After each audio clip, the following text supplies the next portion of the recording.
বন্ধুরা, লক্ষ্মী ঝাঁপি সিরিয়ালের আজকের রিভিউ। সবাই বলছে ঝাঁপির বাবার নামই তো প্রশান্ত মিত্র, তার মানে বাবা আর মেয়ে মিলে সমস্ত প্ল্যান করেই এটা করেছে। ঝাঁপি বলছে না না, সবটা মিথ্যে। বউগুলো তখন বলছে যে চোরের মেয়ে তো চোরই, আমাদের টাকা লুটতে এসেছে, টাকা লুটে নিয়ে বড় বড় কথা বলছে। একে তখন একটা বউ মারতে যাচ্ছে, তখন দীপ তার হাতটা ধরে আর বলছে যে আপনাদের টাকা তো আমরা ফেরত দিয়ে দেব। তখন বউগুলো কিছুতেই কথা শুনছে না। তাদের নীলু আর বাকিরা তারপর লোকগুলোকে যেভাবেই হোক গেটের বাইরে বার করে গেটে একটা তালা লাগিয়ে দিয়েছে। বউগুলো চিৎকার করে বলছে যে ওই চোর মেয়েটাকে আমাদের হাতে তুলে দেওয়া হোক। দীপ তখন সবাইকে বলে যে এত প্যানিক না করতে, কিছু একটা সলিউশন বার করতে। তখন পাশ থেকে একজন বলছে যে আমরা যখন কিউআর কোডটা স্ক্যান করে লাগিয়েছিলাম তখন তো কোনো ভুল ছিল না, এই ভুলটা তো হওয়ার কোনো কথা নয়। ভাবি তখন বলছে যে আমাকে আর আমার বাবাকে বদনাম করবে, তাই জন্য কেউ ইচ্ছাকৃতভাবে এই কিউআর কোডগুলো বদলে দিয়েছে। বলছে আমরা যে কিউআর কোডগুলো লাগিয়েছিলাম সেগুলো কিন্তু এগুলো নয়, আমরা কেউ খেয়ালই করিনি সেটা। এদিকে ইনকা মেয়েটির কাছে ফোন করে খবর নিচ্ছে যে সেখানে কি অবস্থা।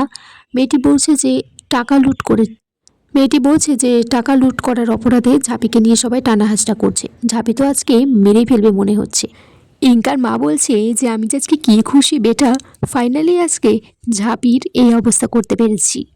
এই অবস্থায় যদি ঝাঁপির মুখে কেউ কালি লাগিয়ে দিত ব্যাপারটি কিন্তু আরো বেশি মজাদার হতো।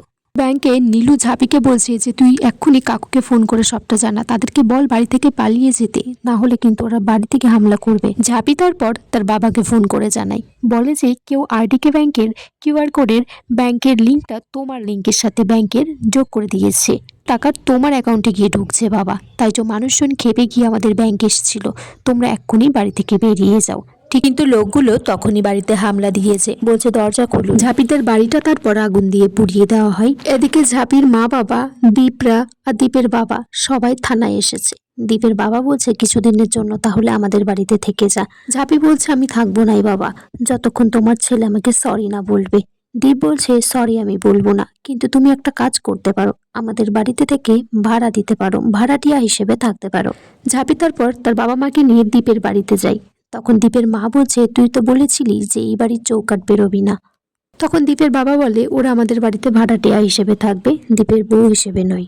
তখন সেই পঞ্চায়েত প্রধান মহিলাটি এসে ঝাঁপিকে খবর দেয় যে দুটো খারাপ খবর আছে, তোমার আর তোমার বাবার নামে মামলার করা হয়েছে।